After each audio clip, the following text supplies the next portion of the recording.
నా 9 నెలల ఆఫీస్ నరకం. నిజమే. మేనేజ్మెంట్ పాఠాలు నేర్చుకోవడానికి కోట్లు ఖర్చు పెట్టి ఎంబీఏ చేయక్కర్లేదు. పుస్తకాలు చదవక్కర్లేదు. మా ఆఫీసులో శ్రీలత గారు ఉన్న చోట ఒక 9 నెలలు ఉంటే చాలు. లోకం ఏంటో అర్థమైపోతుంది.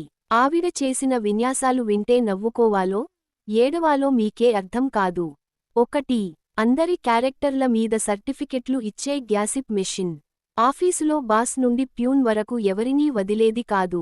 ఆఫీసులో ఉన్న మరో కొలీగ్ గురించి, ఈమె మధ్యాహ్నం బయట ఎవరో వెధవలతో తిరిగి వస్తోంది అని నిందలు, అటు మేనేజర్ గారిని, ఇటు తోటి ఉద్యోగిని ఎవరినీ వదలకుండా అందరి మీద బురద చల్లి, ఆఖరికి బాస్ గురించి కూడా అత్యంత అసహ్యకరమైన మాటలు మాట్లాడేది.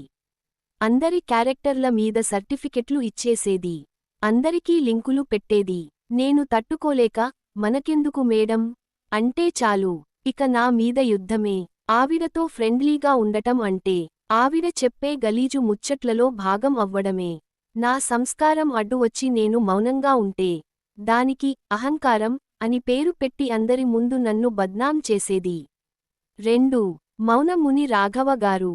ఆఫీసులో ఆ శ్రీలత గారు నా మీద మర్యాద, గౌరవం లేకుండా గట్టిగట్టిగా అరుస్తూ, నన్ను అవమానిస్తూ గొడవ పడుతుంటే, రాఘవ సార్ అక్కడే పక్కనే కూర్చుని ఉన్నారు.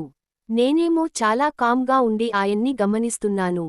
కనీసం ఆయనైనా జోక్యం చేసుకుని, ఆపండి మేడం, ఇది ఆఫీస్, ఇలా అరవకూడదు అని రూల్స్ చెబుతారేమో అని ఆశించాను. కానీ ఆయన మాత్రం మౌనముని లాగా గమ్మున కూర్చున్నారు. ఆవిడ అరుస్తుంటే ఆయనకి సంగీతంలా వినిపిస్తుందేమో మరి. అప్పుడు నాకు అర్థమైంది, ఈ ఆఫీస్ రూల్స్, పద్ధతులు, క్రమశిక్షణ ఇవన్నీ ఆవిడలాంటి వాళ్లకి కాదు. 3. Accountant versus chips. నా వృత్తి అకౌంటెంట్. కాని ఆవిడ దృష్టిలో నేను పనిమనిషిని. ఆవిడ పిల్లాడిని ఆఫీసుకి తెచ్చి, వాడు చిప్స్ ముక్కలు కింద పడేస్తే, పక్క గదిలో ఫోన్ ముచ్చట్లు ముగించుకుని వచ్చి నా మీద అరిచేది, ఏంటి ఇవి క్లీన్ చేయడం తెలీదా అని. ఒక్క క్షణం నా మనసు చివుక్కుమంది.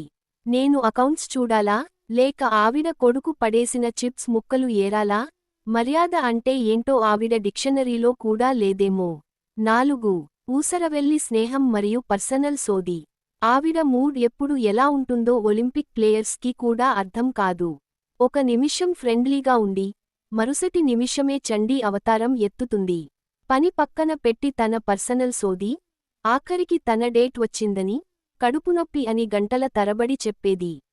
అది వినకపోతే నాకు అహంకారం. ఇక నాన్ స్టాప్ ఎంటర్టైన్మెంట్. 5. ఆడదానిపై ఆడదే చేసే నిందల పర్వం.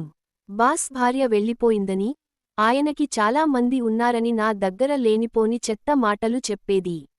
బాస్ ఒంటరి, ఈమె ఒంటరి, ఇద్దరూ కలిస్తే తోడు దొరుకుతుంది అని రాఘవ సార్తో కలిసి వెకిలిగా నవ్వుకోవడం చూస్తే అసహ్యం వేసింది.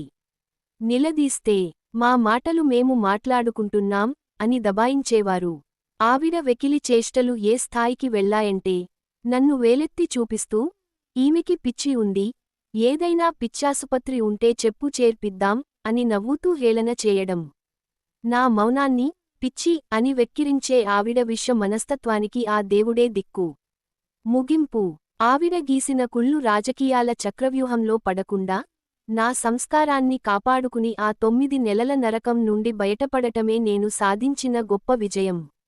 బురద చల్లడం ఆవిడ స్వభావం. ఆ బురద అంటకుండా చూసుకోవడం నా సంస్కారం.